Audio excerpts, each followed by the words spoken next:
just posted on LinkedIn. I love when you post on LinkedIn, Jack. I always forget. I always do it about 4.5 seconds before we go live. But we are live right now. What's today? Is today March 5th? Today is March 5th. That is a Thursday. I'm Gino Schellenberger. Jack Westerkamp reporting live from the financial district in Manhattan, New York. We are on Wall Street. We're on Wall Street, and another big day in advertising. We got a stellar guest list. This is what I would call a mega stream, Gino. Yes, sir. And we got some good campaigns we're going to talk about today. There's a documentary. Yeah. As well. A little bit of a meta situation. You got a documentary that was is kind of like within the walls of an advertising agency. It's hard to explain, but I think that should tee it up nicely for when we talk to that crew. Yesterday we talked about McDonald's. Later today, we're going Burger King. We're going Burger King. I grew up a Burger King family, Jack. Yeah, that's which one did you go to? The one on North Avenue? Yeah. The North Avenue Burger King. That is where dreams go to die. I'm just kidding. I love Burger King. Come on. The Whopper. I like the Whopper. Love the Whopper. And we're also in that time, New York right now. I don't know about you, but in my room in our apartment, it gets really hot because the heater is still on, but it's warmer outside. So I'm like, you gotta open a window. I woke up like 4 times in the middle of the night and just chugged like a full, like 12 ounces of water. It's the twilight, it's the in-between. So that was talking New York. Let's get into it, Gino. A lot of stories to get through. Let's start with the 2-minute drill, as we all love. I love the 2-minute drill, brother. 5 stories, 2 minutes each topic. Biggest stories of the day. First one, Apple, Gino. I think we're on 2 sides of a coin here. Yeah. I love the Apple work that came out for the launch of the MacBook Neo. It's like the lower priced new MacBook version. I believe it's $599, $499 for students. Yes, sir. This was made by TBWA Media Arts Lab. That's bread and butter right there. They've been working together for years, really. That was a Lee Clow, Steve Jobs creation back in the day. This is probably one of the longer ad agency client relationships, right? They only work on Apple, Jack. They only work on Apple. Yes, sir. So they come out here, and the reviews online, some mixed stuff. You know, you get some people on either side of the fence as per usual, but to me this felt like a classic launch of a Mac product. It felt old school, even the beginning with like the fully white background. I don't know, it felt right to me. What'd you think of it? Okay, so it's a part of the platform Great Ideas Start on the Mac, and that was launched with the Jane Goodall spot, I think around a year ago. It was beautiful, right around the time that she passed. They released it. It was incredible.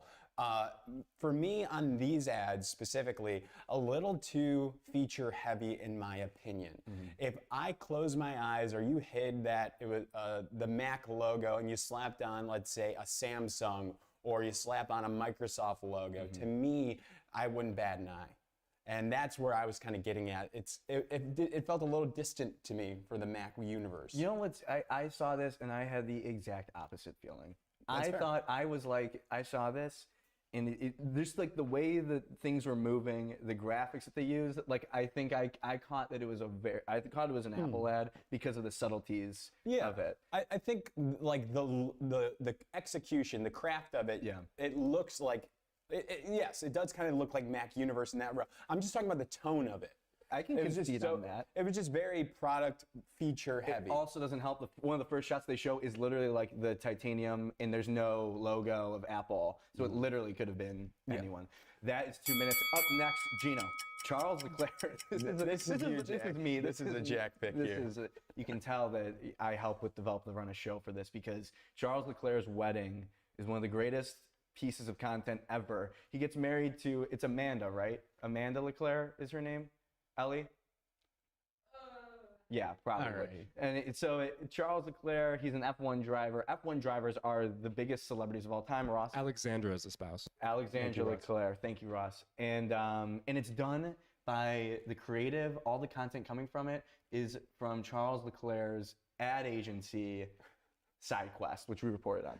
Now, do you think that will help his business of the agency? Will this bring in new clients, dude, for his wedding video? My wedding is gonna be shot. I'm probably decades away from a wedding, but when I do have a wedding, it's getting shot by Sidequest Creative. It was so good, but it is a bigger story with the. He drives a Ferrari.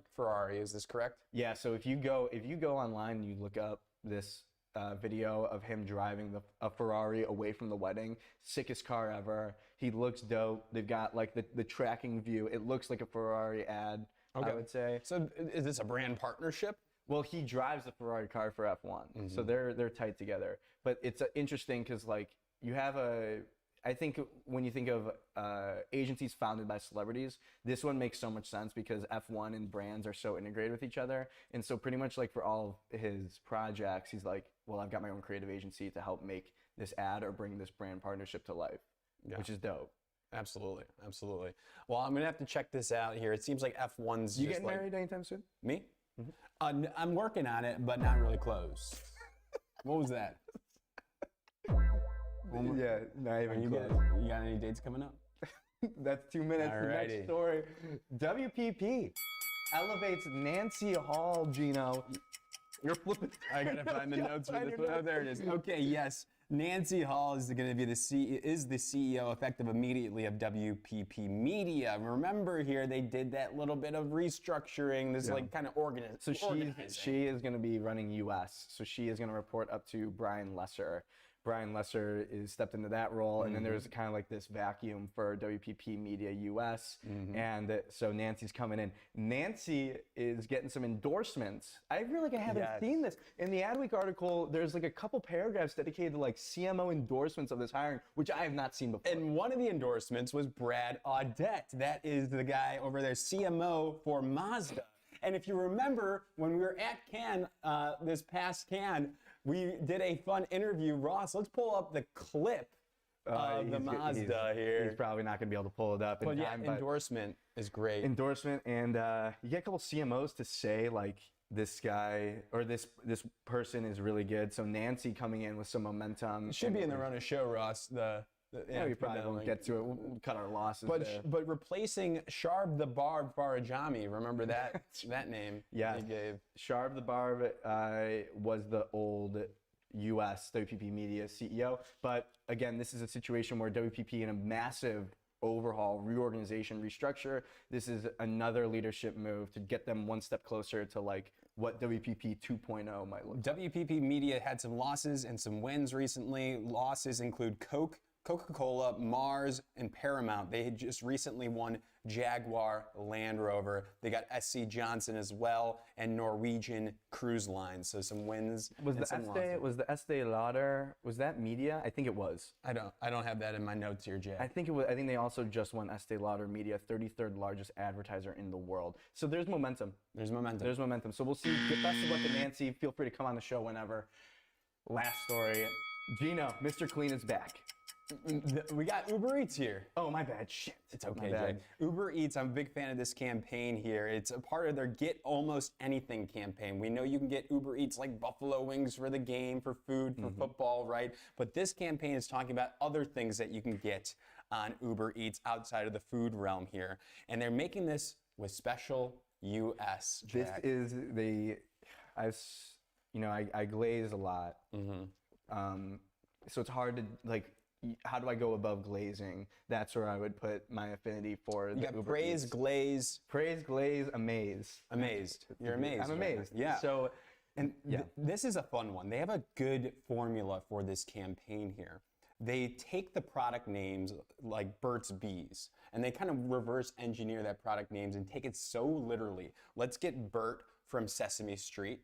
And get Bert and Elmo, right, in this one spot here, actually like hanging out with the bees or collecting the honey. And it's just like this random thing that you don't understand. You're watching this random ad, and then it all comes together. You can buy Burt's Bees on Uber Eats. The director of it, his name is escaping me, but they talked about in the Ad Age article, I think, saying that it's a very simple concept. You come up with you take a name, a product that could be misread, and then you create a world around it, and you go all in. And like they lean all the way in. It's a continuation. One of my favorite ads of the last year, niche pick, is the passion fruit. They did passion fruit where they had the two people in costumes of fruits embrace each in a passionate way, set to my favorite song of all time. Yeah, it's fun to see like where is this going? What is the project? product that they're promoting. It's like I'm trying to guess it, and then it makes sense at the end here. Like the hot dogs one, a head of lettuce with the hockey players. Head of lettuce was my favorite one. You like that one? Head of lettuce. So Georgie Jeffries, CMO over at Uber Eats, doing a great job.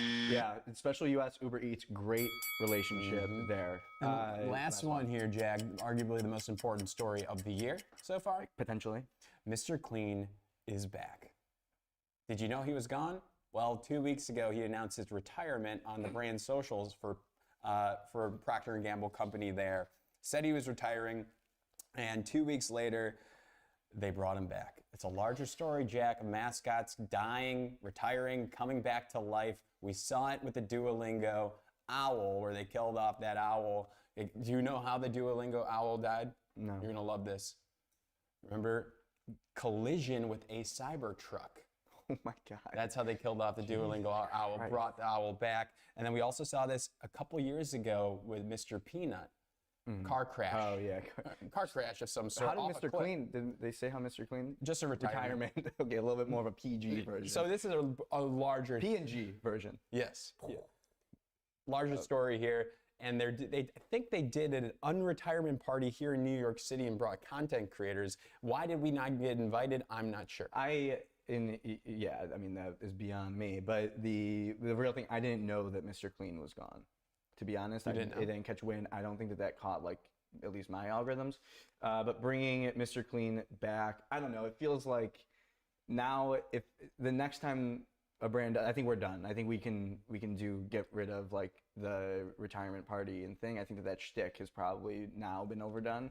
Retiring of the mascot in general? Yeah, like the mascot thing. Pillsbury Doughboy, they brought the Doughboy back too recently. Yeah, it feels like it's a playbook that a lot of brands are running now. It seems like they like kill them off and then bring them back on social, like in a new tone. Oh, like a refresh, new identity. Yeah, I mean, I get that. I don't know. I think that there's other ways you could do that. Funny thing I saw on LinkedIn, there was a lawyer on LinkedIn talking about the patent, what will happen with the patent, the trademark of Mr. Clean. But don't worry, that lawyer is back. Yeah, thank goodness. I mean, feel free to come on the show whenever. I would love to have explain the IP. Yeah, you can get Ryan Camp on if he's our buddy. Ryan Camp. He's probably so mad. If you have a buddy that works as a lawyer, they get so upset if you start asking for legal advice. Yeah, what? God forbid. If I was a doctor, I would be giving doctor advice all the time, medical advice. There's great TikTok doctors. Oh, good. They're great. I just ChatGPT or Claude my symptoms. Yeah, me too. Like, therapy. Claude therapy is a great choice for me, at least, especially because you can kind of get it to say what you want it to say.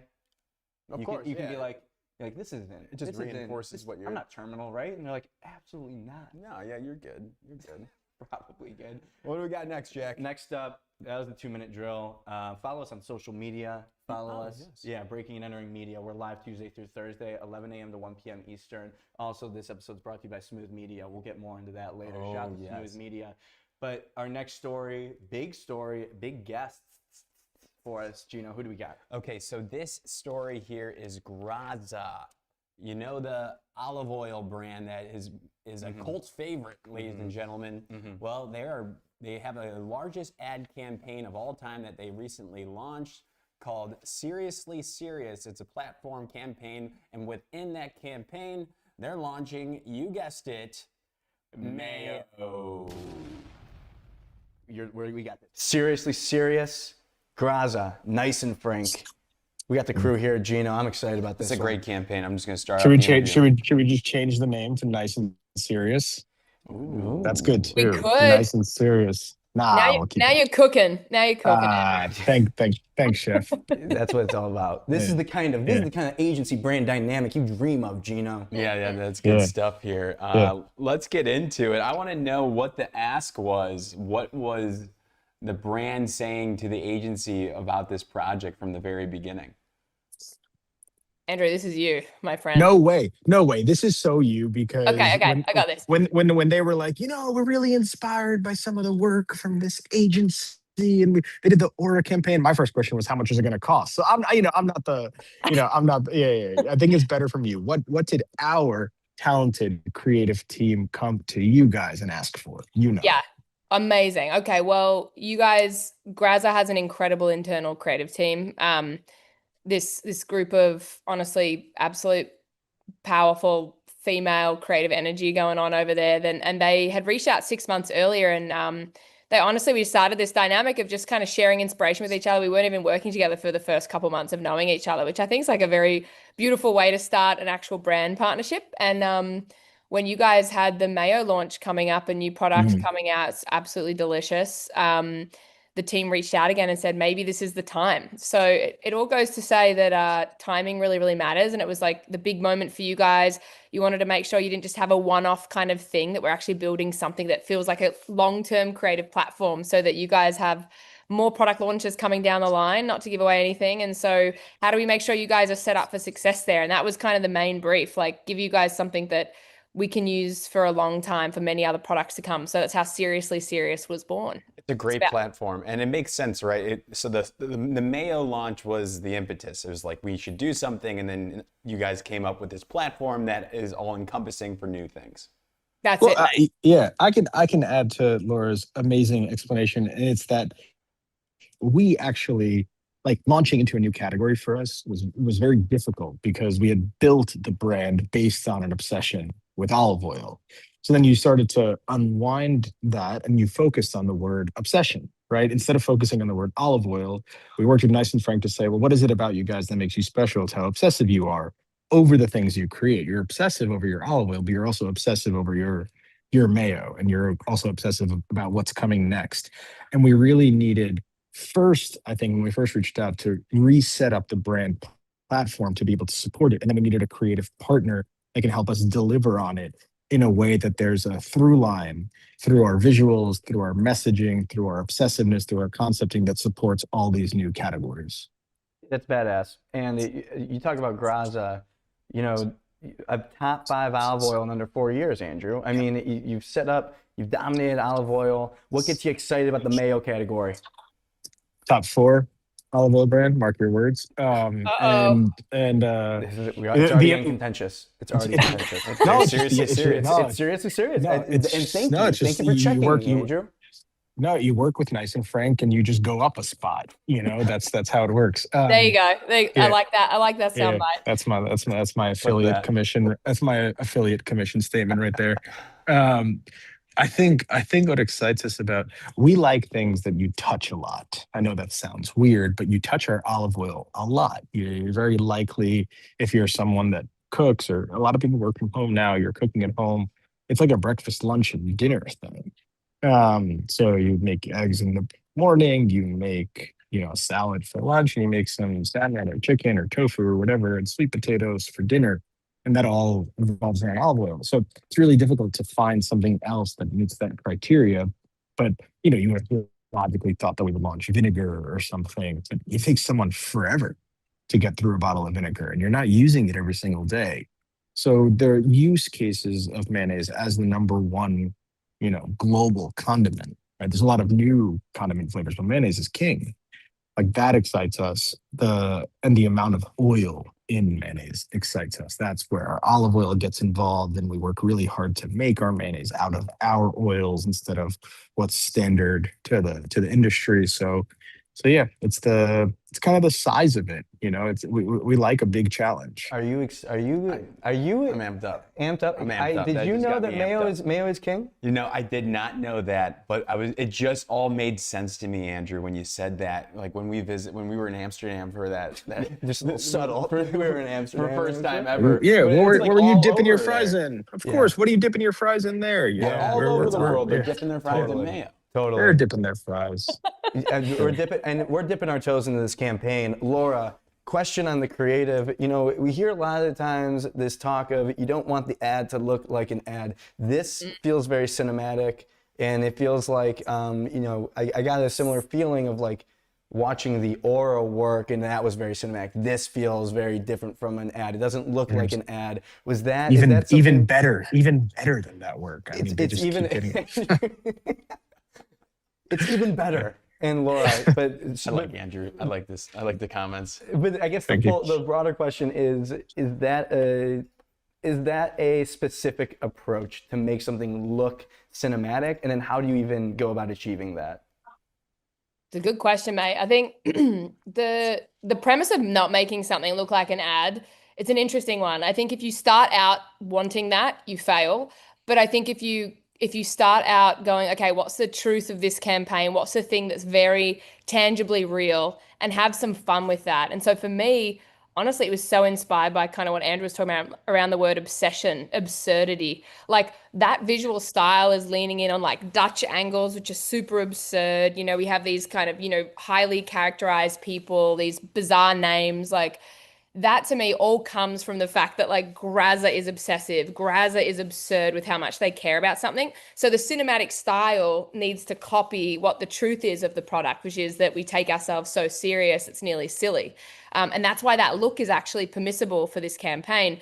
I think sometimes we can get stuck, you know, trying to go after a look because it's cool or it's trendy. And that kind of brings up another thing around like, you know, in a sentence, our strategic kind of center of this idea was, how do we move from probably one of the most trendy brands, like Andrew, you've created something that people are proud to put on their kitchen counter, which is very hard to do. So trendy to trustworthy story. And so that trustworthiness had to be grounded in these like little nuggets of truths that we had a couple series of like conversations with the Graza team, and Andrew and his team were there kind of just dropping truth bombs about the process, which is how we got to the 22,000 spoons, for example. Like it truly was, it took that much to get the recipe right. So it's all to say like the absurd and the cinematic, it really stems from these stories that were actually how the products came to be, which gives you so much more fun. When you give that to a director, and we had an incredible, you asked Jack, like, how did this come to life? We have such an amazing partner in Love Song, our director, Elliot Power.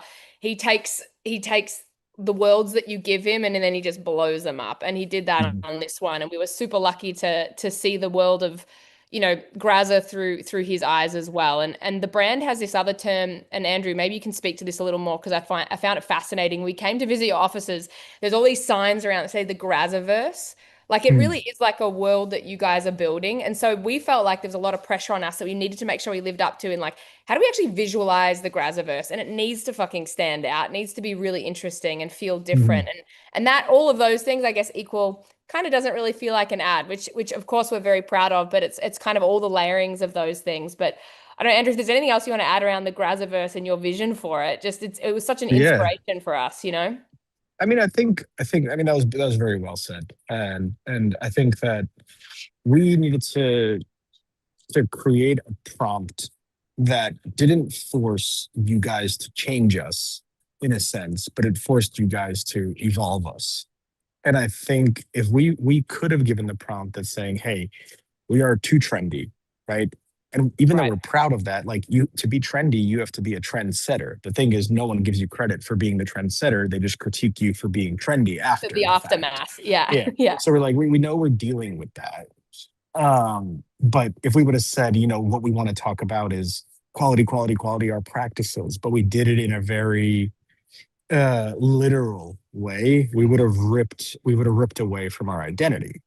So I think there was finesse and partnership to meet somewhere in the middle, and not just get into like a very, I think, outdone and overdone kind of manufacturing story that a lot of brands tell. They're like, welcome to our factory. It's like, well, okay, first of all, like, do you own the factory? Yeah. Is your employees? What do you know, or you just go there and people like mechanisms and that lures them in. You know, for us, that's not the direction we wanted to go in. So we did it our way. Yeah, that is such it's a slippery slope once you start going down like the origin story of like how you source product, whatever. I'm sure, especially in the CPG space. Gino, anything else from you? No, it's a really great platform. I got chills when you guys were talking about it. I think you guys did an amazing job. I'm excited to see what comes next here. Anything, Andrew, you can hint at? And then follow-up question 2. Andrew, are you feeling like the man at Expo West right now? Oh my God, this guy's probably getting people are probably lined up to say what's up to Andrew at Expo You guys West. That's a 1-2 punch question. There it is. Yeah. No, I feel like the man because I'm talking to you guys right now. Good guy. Next Such next to parking garage level 2, you know, in the middle of nowhere, finding a quiet spot. No, I mean Expo's cool. I mean, it is humbling to remember how lucky you are to work in food and beverage, right? There's a lot of expectations and pressure, and capitalism and everything else and all these themes. We're very fortunate. This is a lucky place to be and connect with people. So love it. And then Laura, you gotta be feeling good. I'm sure the agency is amped. I'm sure people are pumped up. Anything to be on the lookout here in the future? Should we keep an eye on anything, Laura? Ooh, always, mate. There's more things coming down the pipeline, but I will say that one of the things I was reflecting on before this conversation was just how lucky we are as a agency to work with founders versus just big brands. Like, I was just thinking about Andrew and I, and any time you work with two founders get together to make something, I think we both have an appreciation of the obsession and the craziness and the crazy people that you have to be to make something from scratch. And so I don't know, it was an awesome experience making something for a founder versus a massive brand where you don't really get to speak to the founder every single day. So we feel very lucky at Nice and Frank to partner with Graza, and the team was truly incredible. We were all very like-minded and had the best time ever in Mexico City making these things. And I think you can feel it when the teams like each other in the work, and that matters a lot to me. So yeah, more fun to be had in the next couple months, hopefully. So thank you guys for having us. Seriously serious. Seriously serious. That's what they say about us, Gino. Thank you both so much. Appreciate it. Andrew, enjoy Expo West. Thank you both so much. Wait. Shout out to the new cool kids in creative media reporting. You know what I mean? Shout out. That's right. That's it. There they are. All right. That's getting put in the intro and the promo and the media kit. Oh, thank you. Forever. Right. Thanks, Jack. Right. Bye, Gino. Thanks. Bye. Appreciate it. Wow. Cool kids in creative media. That's you, Jack. I paid Andrew so much money to say that. That was like a lot of money. So yes. Andrew, Venmo's on the way for sure. Fun though. Listen, Laura Petruccelli, co-founder and CCO of Nice and Frank, and Andrew Benin, co-founder and CEO of Graza. That's who was just talking with us, Gino. And olive oil, Mayo. The fascinating thing about me is a brand like Graza being able to go and just dominate in under 4 years. The speed is unreal. I'll tell you what, Jack, power of branding. Honestly, it is. Especially like olive oil is olive oil. Yeah, but Graza's different, Jack. That's what they're trying to say with these ads too. That's Seriously right. serious about their products. They're not messing around. Next up, we got an interesting thing that we're going to talk about next here. There's a documentary called André is an Idiot, which is doing really well on Rotten Tomatoes. It got 94% right now, Jack. But André Riccardi was an ad man, worked at Mekanism. And the reason why they call him an idiot is because he failed to get a colonoscopy, and and they detected the cancer, and he has passed away. But his life, I feel like, it was just full of comedy and creativity. So instead of going down in sadness and wallowing, he decided to use the power of creative messaging and creativity to put a documentary out there. Yeah. And it's really a beautiful thing that we're going to see tonight for the first time. But from the trailers of this thing, I'm just really excited to see it. Well, it's a good story, and we're talking about it because it's the power of the creative storytelling and how as an advertising agency, you almost have we hear all the time, you feel like you have a responsibility to do this kind of work that really does change people and can get people to feel a certain way by communicating a message. There's a quote here from one of the critics. Says, "It's a PSA with a disarming sense of humor. André is an Idiot brings a light touch to a morbid topic and is all the more powerful for it." I haven't seen it. We're going to the premiere tonight, which we're definitely gonna ask, because we're bringing in Jason Harris, the founder of Mekanism, where André worked. Yeah, yes. Where André worked, and then the director of the film, Tony Benna, to talk about it. So I'm gonna have to ask about what's the decorum at a screening like this. It feels like a very cool New York thing to do. Yeah, first screening for us here. First screening for us. Slightly less important though than the message and the documentary itself. But it's gonna be a big night for us to be able to see this. I'm worried. The scouting report that I got from Jason was that be ready to cry. Yeah. Which I was feeling it watching the trailer alone. And another thing to note here, Jack, A24 produced this along with Sandbox Film and Safe House Picks, which I think is really cool. I'm very curious about how something like this gets made. the time it takes, the amount of people involved, the production and all that, and to see it all come together. I'm sure this is, you know, years in the making, and it's gonna be cool to talk about that. But then also Mekanism, the agency, it's very meta because they're like the documentary kind of, from what I know, revolves around his time, Andre's time at the agency. Mekanism is also helping with like the marketing of the movie. So movie marketing is also a pretty big time topic right now. I just felt when I was watching the trailer alone and talking with Jason beforehand, like that love of the industry, like that passion that I have for this stuff, for the reminding me why we got into this stuff in the first place. So it's really powerful stuff. I'm amped for it. And then like movie marketing is really interesting to me right now. The amount of it feels like it's in the forefront for a lot of people coming off of like, really because of A24. A24 has kind of revolutionized what it means to get attention for a movie that's about to come out. Because I feel like we were in like a valley for a while with the Netflixification of streaming and like people not really caring about going and seeing a premiere or a release of a movie. And now I feel like it's been this resurgence where people are getting excited. It's like appointment viewing to go and see a movie in theaters. Yeah, absolutely. You know, interesting just side note here as we're waiting for our guests to get in. The new CEO at Disney is now going to be prioritizing in real life experiences. Like that's the focus for Disney, the next chapter here instead of streaming. So yeah, I'm skeptical. I would say it's easy to say. It sounds good. I mean, I imagine he would say that versus saying we're not doing. Well, investments too into their parks. They're doing a lot of that. Oh, as well. Yeah, they're going back. Yeah. Didn't they hire? Wasn't the guy they hired the CEO? At least trying to show me something. I can't read that. A New York Times article just came out reviewing André as an idiot. Let's get some. Let's hear it. Let's hear it, Ellie. Well, I am not logged into my New York Times account right now. Is there a headline? It says, André is an idiot review, dying laughing. In this documentary, an ad man who treats life with irreverence tries to approach his death from colon cancer the same way. That's pretty good. That's a great The New York Times is talking about it. Last time, I don't think New York Times has a exclusive interview with the director of it. No way. I'm calling it an exclusive, and that's what we have. So we're waiting on them. They'll be in here shortly, and we'll talk with them, ask them, what are you going to ask about?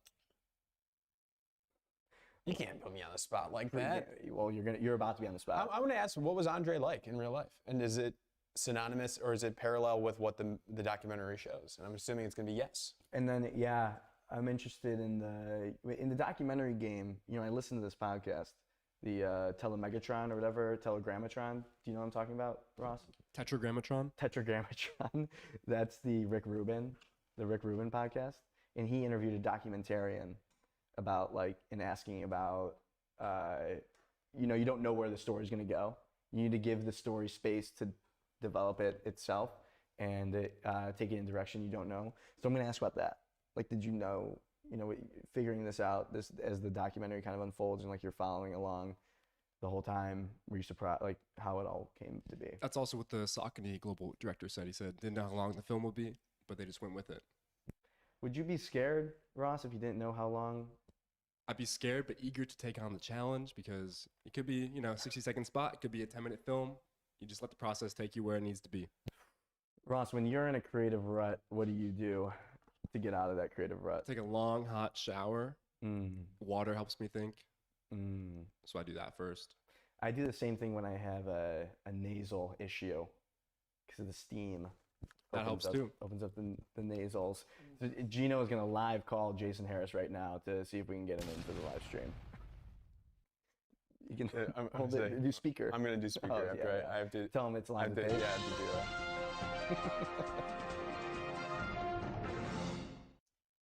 Ross, what else is on your mind while we wait for Jason? Getting these sound effects going. That's just about it. Yeah. So are they coming in soon? He didn't answer. Didn't answer. That's the live stream game that we play. If you're sticking around through this, you deserve some sort of medal or acknowledgement that you bared with us. So, anything else on the documentary to get us going before we get into it? What was in your notes? 94% on Rotten Tomatoes. Everybody should get a colonoscopy. I'm not sure what the exact age is. I think he was 50. I think you guys start maybe at 40. We'll ask that question as well. I got here, the director is Tony Benna, A24. I got a colonoscopy when I was in like 4th grade. Really? Mm-hmm. Mm-hmm. Is it HIPAA? Do you want to talk about it? No, we can talk. I mean, we can talk about it. I had some digestive issues as a child. Oh. Inflammatory bowel disease is what it's called. That is uncurable, by the way, people. So they bring you in. It's actually brutal. I'm gonna ChatGPT what inflammatory. This process for me was the most traumatizing thing ever. If you don't know what a colonoscopy is, it's exactly what they portray it in like film and TV, and it's IBS. IBS, yeah. Yeah. I don't know what the difference is. I don't know which one I have. I have one or the other. Oh, there's irritable bowel syndrome and then inflammatory. I think I have inflammatory. I'm inflamed. Mm. And so it is wild, but it's also like, I think I got put under for it. So it's like I didn't even remember it, but I just remember it being a long day. But that shouldn't stop people from getting a colonoscopy, because what's worse than that is what can happen if you go undetected. That's right. And have an issue. Yes, sir. Any update? No updates. No updates. What's that? Yeah, we can watch. Yeah, let's show the trailer. We'll show the trailer for the people. Give them a view. We know that you're a loudmouth. You're a pain in the ass. We know that you're an idiot. What's happening to you didn't necessarily have to happen. And so we want to create a campaign that encourages others to get a colonoscopy when they turn 45. Idea number one. All right. And what we're trying to do is we're trying to break through every barrier in the psyche that men and women have. So we do have a couple of current clients that we think we could partner with. So as a first date? As a first date? Yeah. Okay, Wow. Cupid lets us do outrageous work. Wow, that would be an amazing That would first be date. amazing, right? So we've got Cheeky Cherry, we've got Pamplemousse Caboose, we've got Pineapple Dump Truck. Ian, where is the booty juice? We have it right here. Great question. Great question. I'm glad you. Nice. I'd like to get my colon checked with a colonoscopy. assholes are everywhere. We had this idea of just doing PSAs that are simply colonoscopy reminders. Every one of those is amazing, by the way. Every one of them is amazing. The butthole idea, I think, is really good, and I think it's really funny, and I think it fits. The thing I love about it is it's the reminder. Like, suddenly you'll be reminded yourself when you see an asshole to get a colonoscopy. Right. Or something that looks like an asshole. Yeah. Here we go. So I don't know. Jason must have had a big something happen. So All good. all good. We'll get him next time. We'll get him next time. We'll report back on how the movie screening goes, though. Absolutely. But we got a big next thing. Gino, what do we got? Okay, so Ad Age, friends of the program here, releases a list every single year, Jack, of the 24 best Gen Zers to watch in advertising. This is the 2026 list here. We looked at the list, Jack, and two people stood out to you and I. Who are those two people, Jack? I'll tell you. Coco Loomis, who's at Highdive, who is an art director, and the partner, Sarah Solovy, who is at Highdive as well. That's the copywriter. That's a dynamic duo. What caught your attention with them? Oh, I think the work that they've done at such a young age is very impressive. They've done work with the NHL, social, got over 1 million organic views, which, I mean, listen, I know how hard that is to do. So they kind of created the whole thing. They also worked on the Build-A-Bear campaign for Highdive that you really liked. Absolutely. We'll definitely hint at that, but I think you guys should go check that out. It's called A Squeeze Away for Build-A-Bear. They started as interns together at Highdive. They've been with each other now, working together, and they're on a list early in their careers. Something that we like to do is highlight the next generation to help them break through. Hey, it's easy when they're doing really cool stuff. Let's kick it to our interview. We recorded this yesterday, but let's go. Let's freaking do it. Kick us off, Jack. You're good at it. Wow. Speaking of validation and partnership, we got two big time guests here right now. Introduce yourselves, please. Sarah Solovy. I'm Coco Loomis. We're at Highdive. I'm the art director. And I'm the copywriter. A little bag. Yeah, they got it. Yeah. Gina, why are we talking to them? What's going Listen, Jack, every year Ad Age puts out a list, and this is a special list, Jack, because it is 24 Gen Z-ers to watch. This is the best of the best Gen Z-ers working in advertising, and Coco and Sarah made the list. So round of applause to them. Everyone at home is clapping. Let's start. Sarah, how's it feel? It's crazy. Like, truly, we were so shocked. And I don't know, I think it's like this job is weird in the way that you never really know if you're doing well. And so I think to get the like public validation is insane. Yeah. Just crazy. Like, at first, like I was telling Ellie when we walked in, like I literally thought it was like a spam email. And I was like, don't click on any links. But no, it just honestly, it feels really great. And it just kind of just keeps the light under you. Like, yeah, it just keeps you wanting to work hard. And it's surreal, honestly. Yeah, I mean, I can imagine. It's like the most motivating thing of all time to be Yeah, like, of all oh, time. we're good at this. Yeah. Let's keep going. No, Yeah. that's badass. I feel like we should start with the, it's an art director copywriter duo. Mm-hmm. And the compatibility thing is obviously extremely important. So before we start, Let's go, Jack. Yeah, let's get into it. I like this move by Let's you start here. down. Yeah. We had each of them write down the other person's coffee order without obviously consulting with one another to see how well they know each other. Before we start, so Sarah, what is your coffee order? So I think it's tough because I don't have a go-to coffee order. Oh. Yes. But if I were to like typically, I guess the one I get most frequently would be like an iced latte. Okay, but let's go back to that first thought. Mm-hmm. What were you talking about in that first train of thought? Let's dive deeper there. Let's get that panel. That I don't have a typical coffee order. Yeah, so what do you drink? Matcha.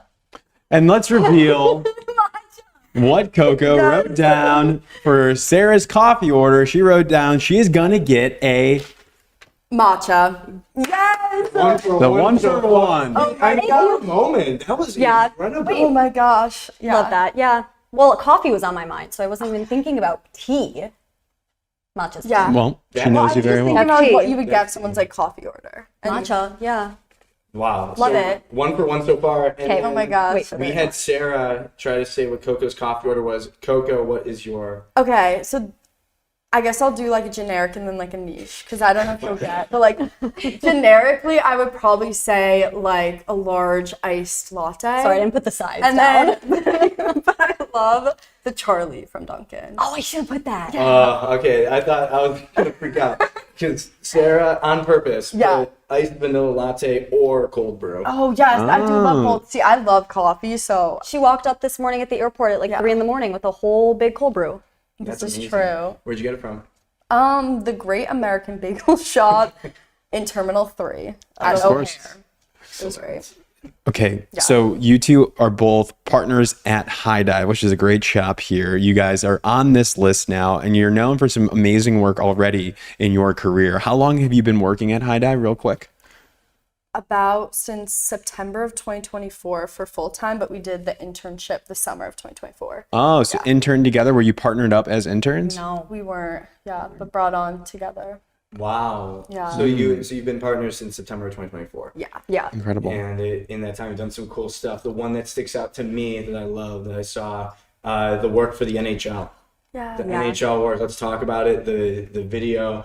We probably pull it up for the viewers at home, but it's a social video. It got over 1 million organic views, right? Yeah. And it's all about, it's work from home. I love it. NHL players Yeah. prefer to work from home. Mm-hmm. Home stadium, you can kind of see the Put in the work at home. yeah. And it was awesome. It was really, really. It felt very insightful and very like NHL. And you're like, if you're an NHL fan, diehard, you're like, oh, this is great. And then even for like a casual like me, it just made sense. So it took off on social. Let's talk about that. The story there, the making of it. Yeah. Whoever wants to kick it off. I feel like I could take this one. Yeah. I made Coco follow me into the passion of wanting to make NHL work at Highdive. I was telling Jack earlier that that's how I found Highdive. Like, I wanted so badly to make NHL work. Wow. Looked up in college who does the NHL's advertising, found Highdive. I'm from Chicago. I was freaking out, so excited. And we've been talking about manifesting a lot today. Manifested my way there. And what's really cool, gotta give a shout out to our managers, Pat and Chris. They run the NHL account, so we knew we definitely wanted to like take a stab at the regular season work. And it's funny because we wanted this so badly. It would have been our first TV broadcast spot, and we had written like so many concepts and so many scripts, and this idea was the first one we came up with out of like, I don't know, a lot. Dozens and dozens that we had submitted. And so it was just funny to like take a step back when it was all done and say like, our first idea that came into our head is what got made. And it was awesome to see the whole thing come to life. And then Coco, when it went live and it started to pop off, and you kind of like get some great validation. I feel like especially with like when you're creating social work, it's such a quick validation measurement to see it kind of go viral. What was it like to see that and kind of see the performance do well, knowing that you would put in so much work with it? Yeah, it was just so cool because I was like looking, I was like, this was just on my computer. And then to see like people commenting on it, I was like, that is actually crazy just to see like, and like the fans' reactions and me not being like a huge like hockey fan like now I am because we had work on it. And I do like have fallen more in love with it, but it's just cool to see like how much it resonated with all those hockey fans. And like you said, like someone that's not super into it, how it resonated with them. It was like, instant gratification. Very fun. Yeah, I feel like that's probably one of the hardest parts of working in advertising, being a creative, is like, you know, there's almost it's almost a superpower to not be a super fan of something, so you can come at it from a different perspective and use things that you learn like working on a different industry or a different client. So I mean, for you, Coco, like what's the process like of trying to get yourself to really put yourself in the mind of someone who is an NHL fan, or bringing past experience to this work? Yeah, I would say I'll like go back and forth, but I'll always start with just thinking about from my own brain, like if I'm just attacking this project, what do I think is really culturally relevant? Like that was what was cool from my perspective from this brief. It was like tap into things that are culturally relevant going on in the world. And so I was like, perfect. Like, and then tie them back to hockey. And so then that's where I think we worked really well together, because we could both think of those culturally relevant stuff. But then Sarah did a really good job of like, actually, how do we bring that back to hockey? Because like I'd put out something and she'd be like, that's not going to be anything. The hockey fans, that's not going to resonate, or that's not going to be close to hockey world. It was nicely done. It was good. And I think I just want to give a quick shout out to the campaign that you guys worked on for Build-A-Bear, which is a classic brand. And it's just the 3 spots that I saw were incredible here. You think about it as an older brand, it's probably due for some extra love today. And I feel like when they added that voice recording technology, you guys came in with 3 spots, really showing different target audiences, I feel like, in different scenarios for purchasing that brand. You did a great job with that. My question to you two, for the people listening here, maybe they're on the younger side of things, or maybe they're currently in a creative partnership, what's worked for both of you? And whether it's conflict resolution or ideating together, what are your tips and tricks? Ooh, that's a good one.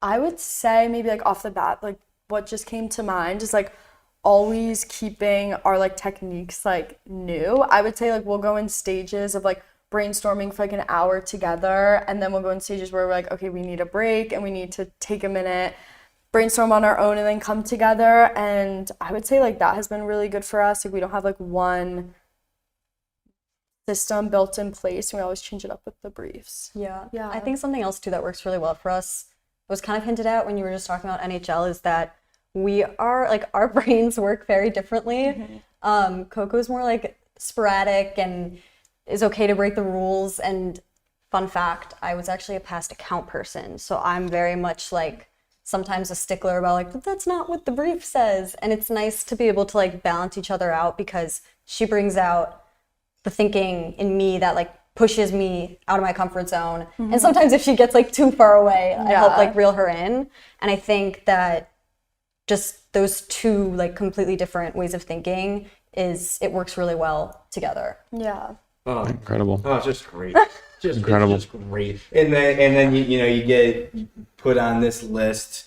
Now you must be are you going back to Highdive office after all of this, and you're just gonna be like, yeah, we're so sick. No.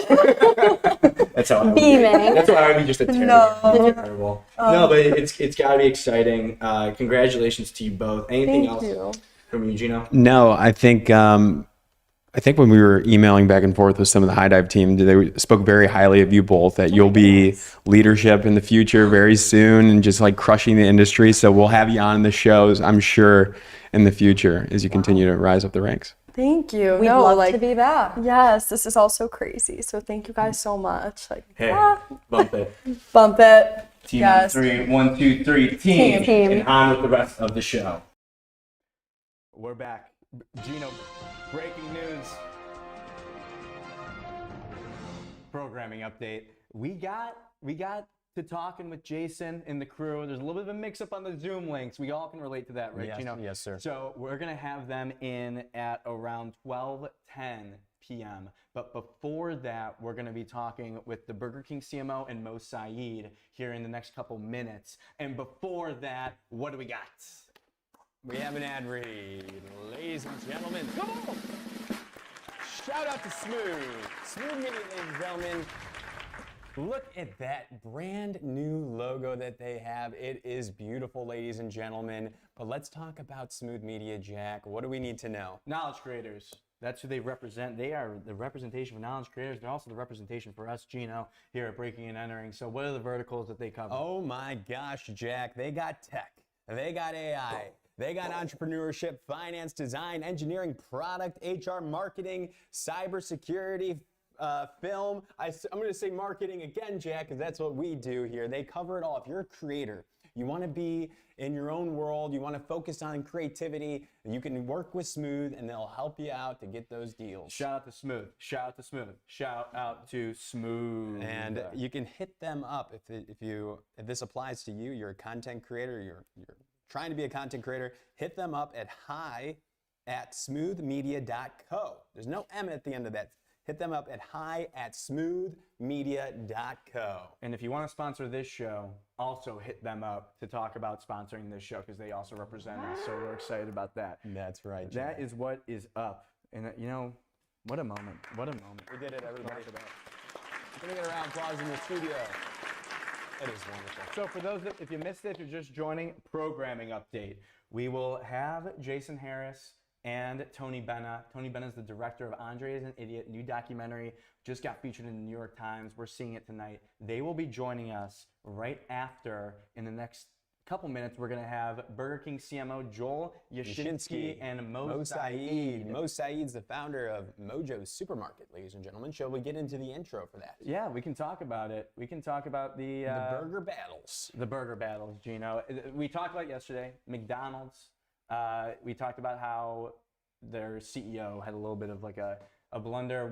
I was kind of on the side of like it's McDonald's. They got more awareness. I don't think it is a big deal. Yes, but it also opened the door for McDonald's competitors to get in on the action. Everybody's getting in now. And in my opinion, in our opinion, I think that Burger King had the best response because of the speed that they did it with. I think now you're seeing more burger competitors get into the game. But to me now it's like it's kind of a little late with how quickly things move. But Burger King did a great job. If we want to show their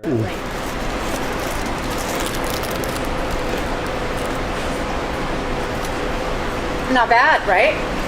Only one thing missing, a napkin. Absolutely. It was not like a direct, it wasn't like they saw the CEO of McDonald's and said, hey, let's go film this right now. Right. The agency of record for their social, which is breaking news, I believe. I don't think people know that, This Jack. is breaking news.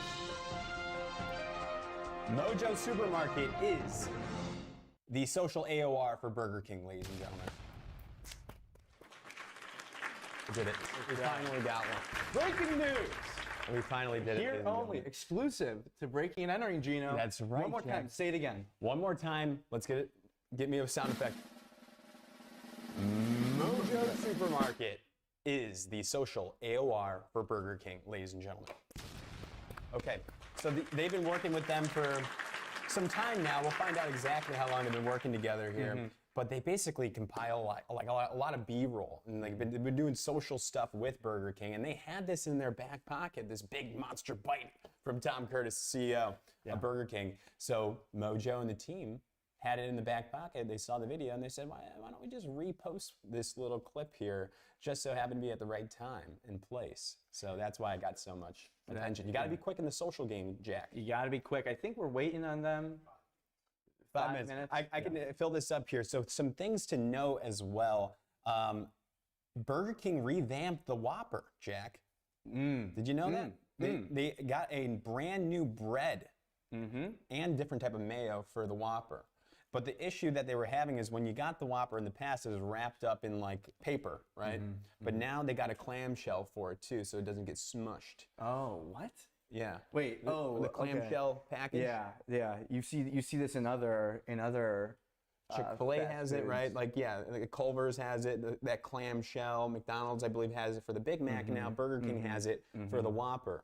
But they also revamped the bread and the mayo here. It's a taller, sturdier bun here, and then the sweeter mayo, a little bit more citrusy. You said you were a BK family growing up. Yes. Why the zesty sauce? The zesty. Have you ever had that? No, I've never had the zesty sauce. I have not had the zesty sauce. Have you had the zesty sauce? Have you had the zesty sauce? Yes. Come on, man. Yeah, I'm just saying. I have the zesty. Come on. It's good. And they got onion rings at Burger King here. God. They also did a campaign previously with Tom Curtis, that's the CEO. You could call 305-874-0520, and that would get you to a conversation of sorts with Tom Curtis if you had any complaints or you had any updates.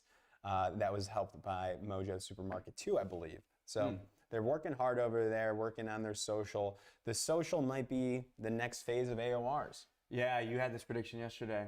Yeah, you had this prediction yesterday. Yes, that I it would be did. the AOR. Are they in the waiting room? Are they in the waiting room? Mo's note taker. Mo's note taker. We will Thanks not for joining. allow Mo's note taker in the live stream. Did he say that they are? Let me tell you. You can call him up if you want. Just I'll give call him up. Give him a call. He's on Do Not Disturb. And you guys That join makes sense. the 'Cause live have you ever, stream. Ross? Do you use a note taker? H&R Block is calling me. Oh, that's good. You don't? No, Ross does not use a note taker. Love that note taker feature, by the way. If there is a note taker AI app that would like to sponsor, that would be fantastic. Did you call him? No. The problem is I can see he's got the Do Not Disturb on. Oh, you gotta do the double call. I'm gonna do a double call. has been forwarded to voice. I'm gonna call him. Was that? Mo got married actually too. Yes, that is another breaking news alert. So I think they just joined. We're gonna get them into the screen here in a second. While Ross gets it all What are formulated. you gonna say to Mo about his marriage? Oh, I'm gonna say whatever I want to say. I'm gonna say we are about to get you all into it. We're about to switch over to the studio. Look, you know what's interesting right now is they can hear me, and the audience cannot hear them yet, but they're about to be. So excited about that. But we are about to have Joel Yashinsky and Mo Saeed here to talk social, here to talk about the burger wars, here to talk about Mo is life wearing. itself. It looks like Mo has a prop for us in the costume that he's gonna be wearing in a little bit. In a little bit, when we bring them in, you all will see this costume, this prop, and then on the Burger King side, you got Joel Yashinsky, legend of the game, And it's a fun brand to work on. To be on brand side, I think Burger King's a fun one to be on. Yeah, it would be. The Challenger brand. Challenger brand. You get kind of They're locked always into locked. They're making they like to do limited Chicken time fries. products. Brianna chicken fries. Brianna chicken fries are the best thing on earth. It is the best thing on earth. I love the chicken fries. It's gonna be great. And I think I'm literally watching Ross like set it all up. So I promise they will be in here in one moment. And they're about to be in. And I can hear them. They're talking shop. They're talking. You guys can I'm hear. hearing some secrets If the right audience now. could hear my headset right now, I feel like I'm listening to voices like just going back and forth, and I feel like a crazy person. But we're bringing them in. We're bringing them in now. We got Mo Saeed and Joel Yashinsky. Welcome to the show. This is a good one, Jack. I'm excited to talk. First off, Mo, congratulations on your wedding. Thank you. Thanthat was a breaking in. I know an exclusive as well. So where to begin? I guess, I mean, what a week it's been. Has it been Joel, in your career, you know, is this the kind of thing where like weeks like this, you live for it, or are you like, oh my God, this is so much work, I'm exhausted? Oh no, the energy in our office, the energy across our system with franchisees and even in our restaurants, they feel it. And it's when you have a moment like this where you get a chance to capture a little lightning in a bottle, it's something you really want to make sure you ingest and you do everything you can to savor it, while also obviously wanting to make sure you use it in the right way. And it's just one of those moments for us that is just invigorating, and everyone feels it across the system, across our entire business, which is just awesome. Yeah, you gotta love it. You gotta capture that energy when it's there. I want to know, what was your first reaction to seeing the video of the competitor take a bite out of the product, if you will? And Mo, I gotta hear your first thoughts too, because I know, Mo, your brain's probably firing off with quick ideas here. So Joel, I'll start with you. Well, the initial reaction was just knowing what we were doing at the same time was a real authentic session with our brand president, Tom Curtis. And we had been planning this for months to come out. We're having really this big brand campaign effort that's taking place really throughout 2026, kicking off with Tom doing these listening sessions and talking to guests. And as we were developing content where he's actually taking phone calls from guests with his personal number and talking to literally thousands of people. I mean, Tom has been a star of this, although he didn't want to necessarily be the star. He has been so invigorated himself from these conversations. And so all of this led to some of the work we were doing about our elevated Whopper. It's not new and improved. It's still the same great Whopper. We've done some enhancements to it to elevate it, which we've created what we believe is the best Whopper you've ever tasted. So all of this is part going on with the brand right now. And then this moment came from the competition, and we're like, we could just see it ourselves. And we thought this is something that could occur on its own more organically, because we didn't want to force the issue. We didn't want to be the ones that going, we don't want to take pot shots. Yeah. We wanted, and the internet did the internet thing, right? And we were just there, and sort of just along for the ride. But it was also with the content that we had been creating naturally that allowed for this moment to happen. And then the thinking that Mo and Mojo Supermarket brought to our group as this began to really blow up was just, how do we make sure we take the high road, but also certainly engage the right way with our fans. And really what our program is about is reaching lapsed users, lapsed guests never have been. And it's just been a huge benefit overall in terms of what we're trying to accomplish, and really helping us to accomplish it a little bit faster. Yeah, I mean, and then for Mo, I mean, I know for a fact that when this was all happening, you must have been just elated at the opportunity to come up with some sort of solution or reaction or idea for the Burger King team. Can you talk about how exciting this week has been? And exciting, obviously, I don't want to make it seem like way bigger, but I mean, in our world, this is a big deal. Yeah, no, like Joel said, like we were already doing a campaign, right? Like Tom is the first time I met Joel and Tom, and they were such like ambitious leaders, and they were already talking about like we want to make this year, we want to change Burger King this year, and we want to improve it. So this campaign, like Joel saying, was already underway. We had given out the president's phone number. He was taking phone calls. He was reacting to them. We just so happened to capture him eating a Whopper, which he does. And when this happened, we didn't have to shoot anything. You know, it wasn't a response or anything. And I know from your side, it all feels like Mo and Mojo Supermarket initiated this or whatever. I think it's just like, I think Joe asked for first and be like, what do we do at any time? I think this partnership's so strong. I know it's so early. It's weird for the partnership to be this strong this early. And you can't do this kind of reactive work this fast when that's not there. So we're just happy. Joel and I exchanged some texts and we're like, we couldn't be happier on how the team's What working. was going on in that text chain? What were some of your first reactions, Mo? Maybe we could try this. Maybe we should do that. But I know that you guys ended up reposting something that you already had right after, right? Is that correct? But what were some of those ideas that you had? And then also, Yeah. Mo, how many are you an emoji user? I would also that's a follow-up question. Okay. I am not as much of an emoji user, but it felt like, you know, again, none of this is a mistake. I was in Miami last week and we were talking about how do we respond to when something happens? What's our tone? Like we have this, like you can have it your way, you rule brand where we don't want to be, like Joel was saying, we don't want to be taking shots constantly. So every response that you've seen from us to external things or just like stuff that we develop in campaign is very much, when you watch that video and you meet Tom, that's like the same person. We didn't like manufacture anything. He's just that guy. So it felt like, to be honest, if in your heads there's like a long deck of 20 ideas, there wasn't. There was just one answer, and that was the most Tom answer we could have. Yeah. Got it.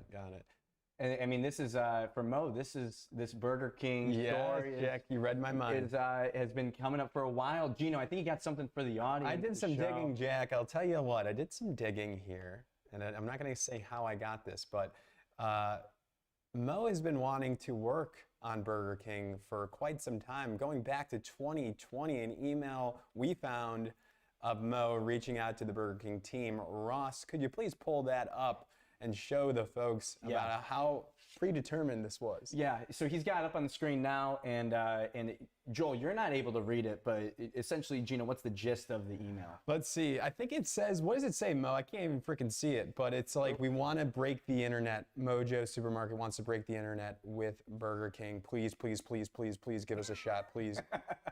We'll do anything to work with you guys. So 6 years in the making, and now we're here. Has it felt like 6 years, Mo? It has felt a lot longer, but also a lot, you know, like let's break the internet with Burger King and Mojo Super. That's when it was called. It was internet marketing, I feel like 6 years ago. But yeah, when Joel and the team reached out, it felt very surreal, not just because it's one of my favorite brands. Like that email was out when we had no employees. Like I was just like, what's my favorite brand in the world and what do I want to work on?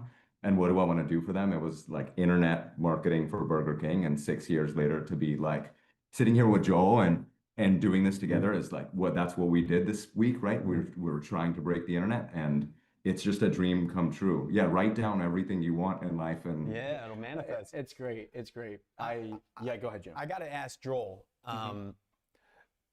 How are sales of Whoppers now? Like what's the effectiveness of this madness that's going on of breaking the internet? Like, are you seeing an uptick? Yeah, do you even what's the delay, like the lag time, like for this? This is a good look inside. I have no clue how to even ask this question. Yeah, I will tell you that the reaction has been noticeable.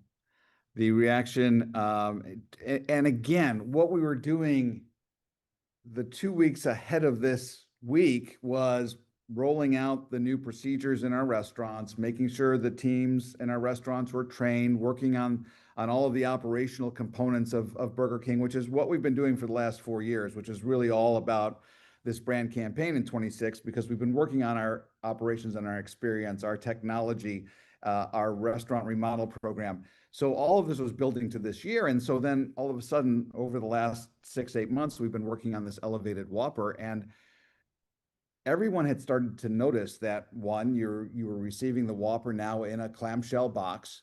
The Whopper was being presented with this great looking bun, great tasting bun, delicious mayo, and the Whopper being the Whopper and being served. One of the things that we'd been hearing about is the Whopper too often, because it wasn't in the box, was smushed at the bottom of the bag. So we were addressing some of those opportunities from the Whopper standpoint, which is our most important iconic product there is.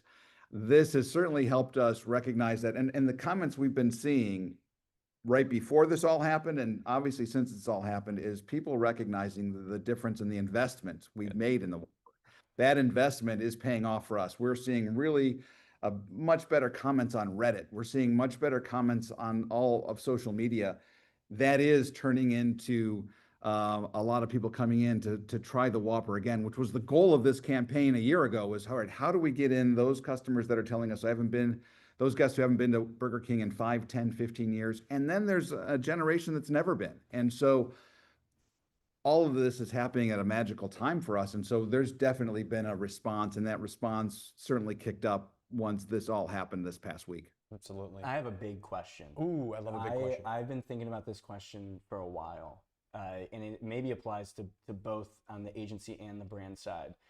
But you talk about like a long-term campaign, something that's on one spectrum of, the length, the amount of planning and process that has to go into it to execute it correctly, versus something that we saw Burger King do this week with a reactionary video that probably went from this is the thing that we're going to do to posting within a matter of hours. So is there like a credo or something to like that helps guide when it's time to do something that requires more planning and then doing something that requires an hour's worth of deliberation? Because I feel like that might be like kind of the hardest thing, and especially with how marketing has evolved over the years, where social media is such a big part of it, and that requires the utmost speed. So I guess, like, what's your reaction to hearing that idea, Joel?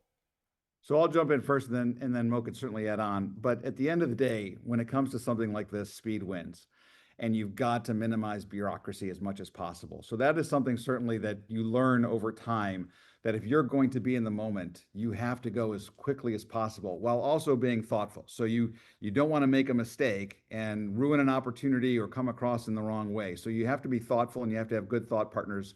So the fact that Mo and I and our teams are on speed dial together is literally a critical, important element to making sure that you take advantage of the moment in time, because if it passes for too long, you're going to miss out, and you will seem like a brand that isn't prepared for that moment in time. And Mo and his team, along with the team we're building here at Burger King, recognize that. And I think there's a lot of credit to go around, because we were able to move very fast together and be really smart about it in a way that I think the authenticity came through to those that were following this story online. And then Mo, I think anything else to add there? Yeah, I think too, like, again, it feels very reactive, and like Mo sent a deck to Joel and it happened. It's like, we've been building this thing. There is no reactive without proactive, right? So we constantly proactively figure out what we're going to do for the campaign. What are we trying to convince customers? And then when a moment comes to catch a wave, you can make creative for that once you've been developing a brand for a while. So I don't want this to come off as like, there is no mistake or like a one happenstance. But then, like Joel saying, Joel texted Armando on Sunday, and it's very timely. We have to do it then. And it takes, I think, from the marketing side, agency side, no sweat. I think it takes for a CMO to be like, I'm going to take this risk at this time. And also be social it's a living thing. If you get something wrong, a lot of times, like when something's slightly off, a CMO comes down with a big hammer and then everything gets destroyed. And Joel's great at like, this wasn't great, but keep going. And it's like, it's just developed a really great culture, I think, between our two teams that aren't afraid to bring up opportunities when there are opportunities, and solutions for those opportunities when there are. Yeah. I think it's really a culture thing. And it really does start with Joel's first speech that he gave us, and I was like, yes, let's go do this. Yeah, you can't have any fear in the social game, because I saw something, and it's like, depending on the culture that you build, you don't want people to be creating stuff for social media in the effort of getting it approved. You want people to create stuff in social media in the effort of serving the brand and the purpose. And I think in a lot of situations, you can totally see like a leader establishing a culture where you create this sense of fear and you're like, I'm going to make this piece of social content because I know this person will approve it, versus creating it for the intention of like, whether it's awareness, reach, or pushing a message forward. So I just had to jump in there.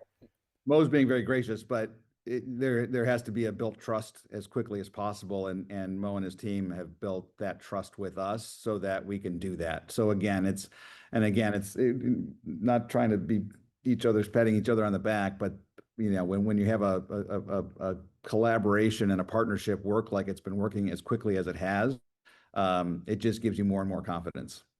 This isn't an interview thing. This is how we talk about each other generally. Like, yeah, Do we have it's time been for one awesome. more fun Yeah, question?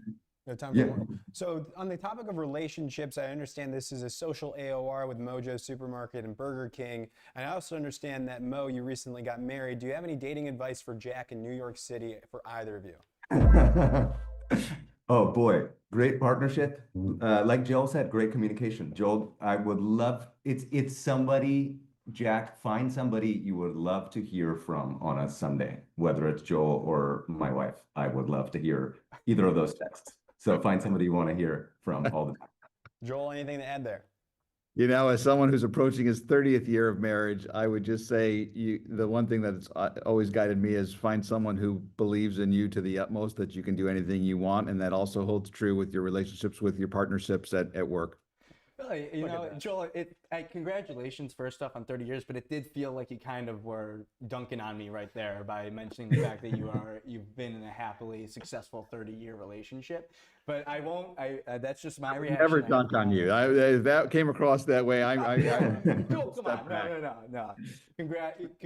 Thank you both for the advice. Thank you both for coming on. Congratulations to both you and the whole teams, the whole Mojo teams and Burger King side as well. Look awesome at that. Chat. Look at that hat Mo's For got sure. on. Yeah. I love it. Let's clap it out. Nicely Thank done. you. Thank you both. All right, thank you guys. Thank you very much. Thank you very much. You had to sneak in. Come on. You had to do it. The relationship advice. Great advice, I thought. Listen, it's a learning show. Edutainment. Edutainment. I love it. What do we got next here, Jack? Next up, we're bringing them back in. So if you weren't with us earlier, right now we're bringing in Jason Harris as well as Tony Benna. Tony Benna is the director of André is an Idiot. Jason Harris is the founder of Mekanism. What does this all mean? Why is this happening? Well, there's a documentary that they're premiering tonight in New York City. It's called André is an Idiot. Got 94% on Rotten Tomatoes. Did very well at Sundance. Well received there. And it was featured in the New York Times today here. André worked at Mekanism. So he's an ad man. He has passed away from colon cancer. I believe that's the cancer here. Failed to get a colonoscopy, but his life was full of humor. And he's using that humor to create a PSA-style documentary to get everybody to get a colonoscopy when you're of age. And we will go into this interview now. Let's do it. Bring him in. Jason. Yes, Tony, sir. welcome to the show. How are you both doing? Jason, we'll start with you. How are you?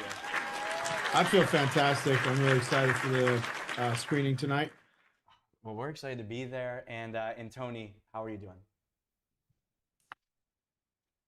Oh, we can't hear you, Tony. Oh, this is classic. Can't hear you, Tony, but while he's getting that fixed up here, Jason, I've been describing this documentary and probably not doing the best job in the world doing so. So could you please, in your words, describe what this documentary is all about? Wow. I wish Tony would describe it since he's the director of it. But I will say that, you know, the film really is in a way, it's a love letter to André. And it's all about his life and his family life. And it's a portrait of, yes, he was an ad man, but he was just a unique, one-of-a-kind individual. There's no one that has ever been like André. And it really tracks him discovering that he has stage 4 colon cancer. And it tracks him trying to, go through all the phases of staying healthy as long as he can. And then the end of his life. And he really had this idea to create a film documenting the end of his life with Tony directing and one of his good friends, Lee Einhorn, as sort of the protagonist in the film, and it really tracks his story. And it's beautiful. You'll laugh, you'll cry. It's a poignant story, and he wanted to create this documentary really as a PSA for everyone that's 45 plus to get a colonoscopy. Tony, are you with us? He's still muted. He's still muted. Damn, Tony. Maybe jump out and come back in. If you have a copy of the Tony's link. gonna try. But in the meantime, so Jason, can you talk about the involvement with Mekanism? Because obviously this is an advertising show. Yeah. I'm curious to hear what's been the involvement with Mekanism outside of obviously André, working there. Yeah, André worked there. The EP and the other primary character in the documentary, Lee, worked a bit at Mekanism, and then Tony Benna, the director, worked at Mekanism back in the day. So it's a lot of Mekanism folks that created prior Mekanism folks that created the film. And in the movie, we pitch an ad campaign because André really wanted us to do a pro bono ad campaign to tell people to get screened. And we pitch him ideas in the film, that's in the film. And then sort of the meta arc of it all is that we actually launched the campaign to promote the film and to get people screened for colon cancer, to get a colonoscopy. So that was the sort of big story around it. Yeah, it's incredible. What was his role at Mekanism? He was a creative director for like about a decade, and he was crazy and wild and had like the best ideas. Yeah. And we couldn't really bring him to client meetings because he was such a wild man. Well, this is the New York Times talked about this. Hey guys.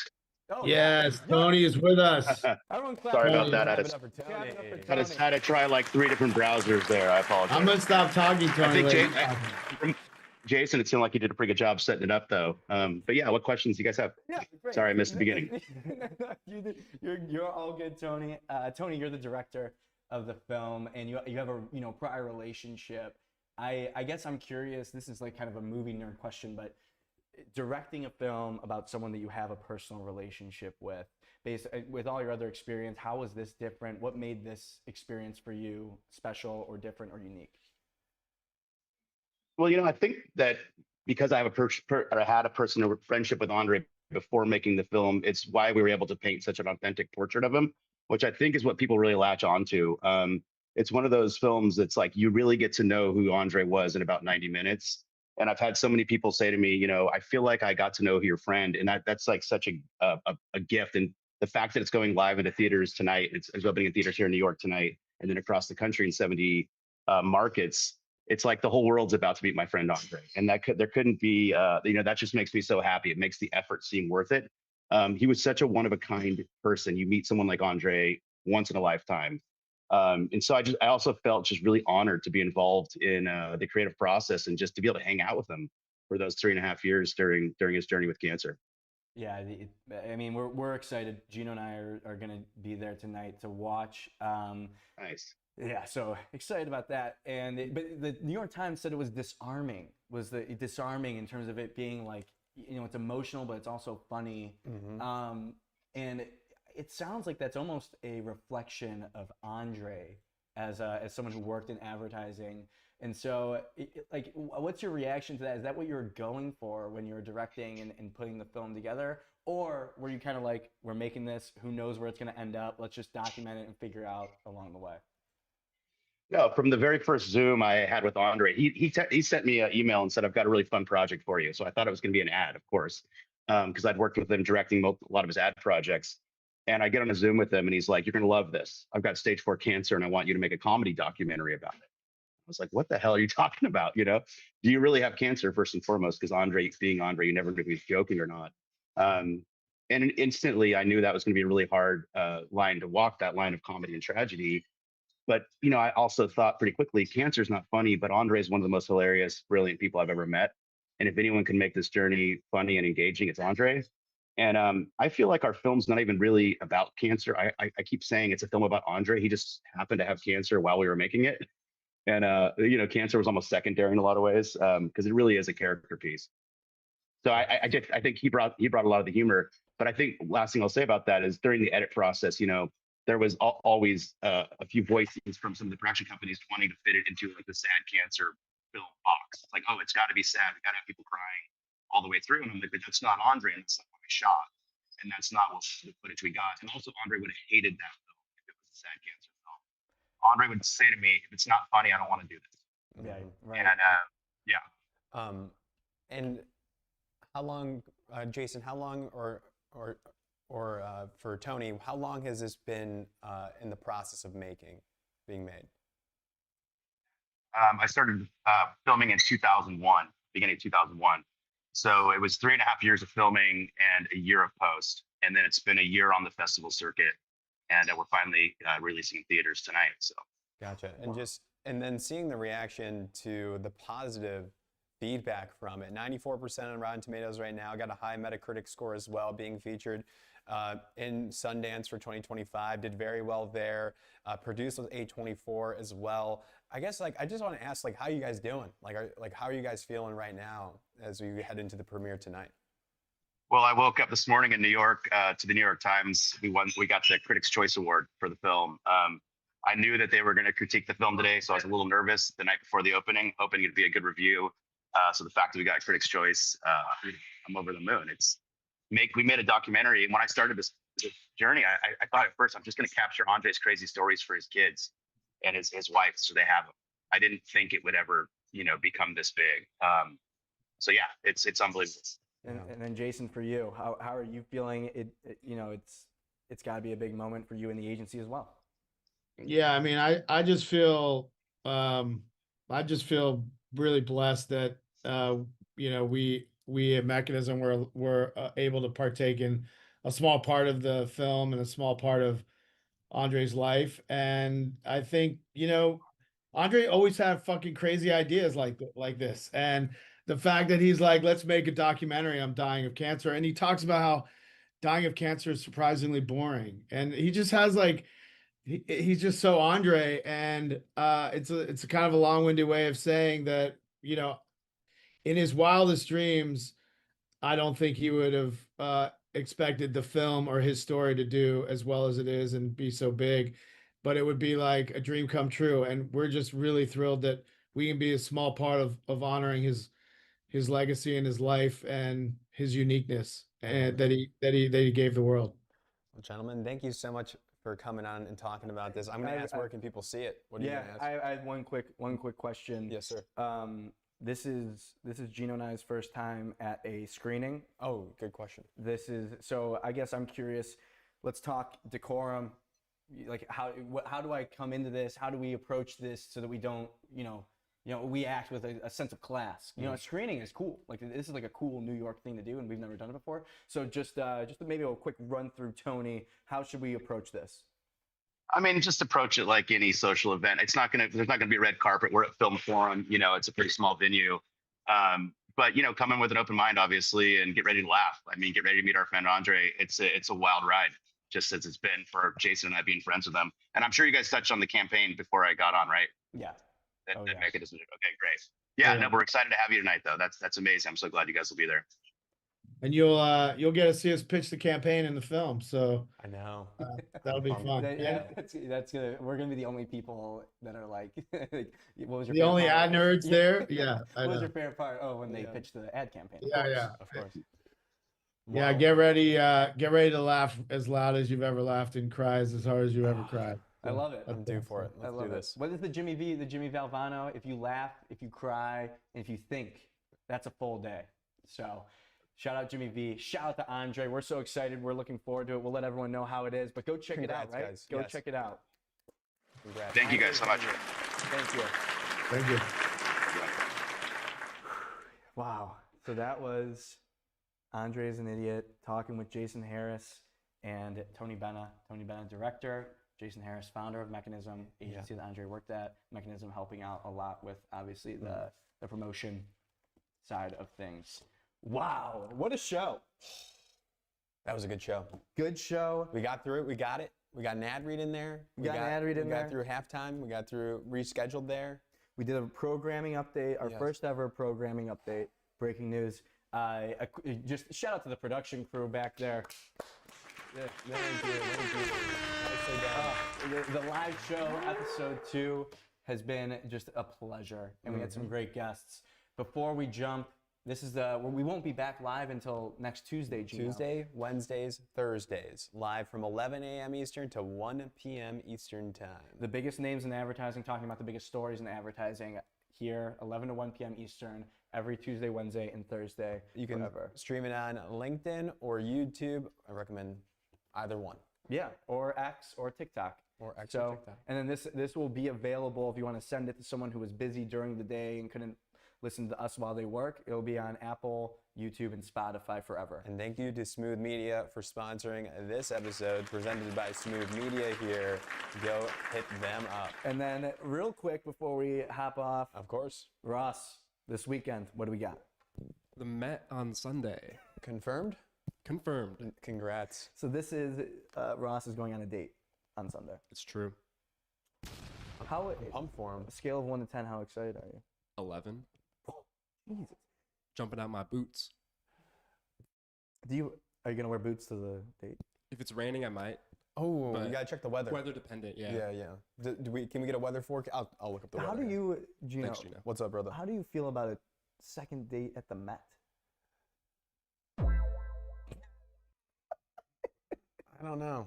I haven't been on a lot of second dates in my life.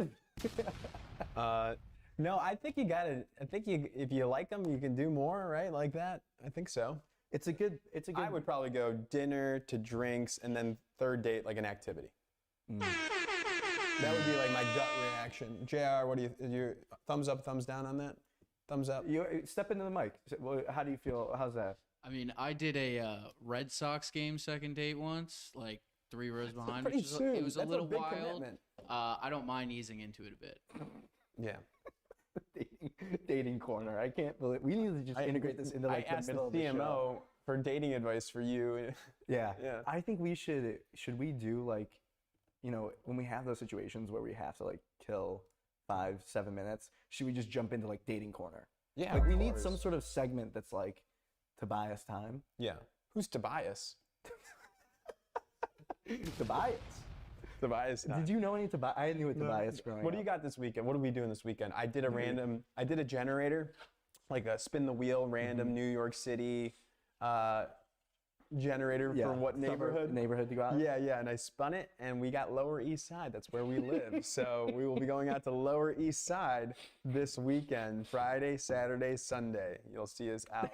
You think, God, we've been doing this thing where we go out consistently Friday, Saturday night, which feels, because I think it's Feels a direct response to, I think we've been very busy. The show has been a big Yeah, we got to lift. Yeah, it's hard out here. We got to have some fun. Yeah, and so you allow some steam. Yeah. So I'm never gonna stop. Lower East Side?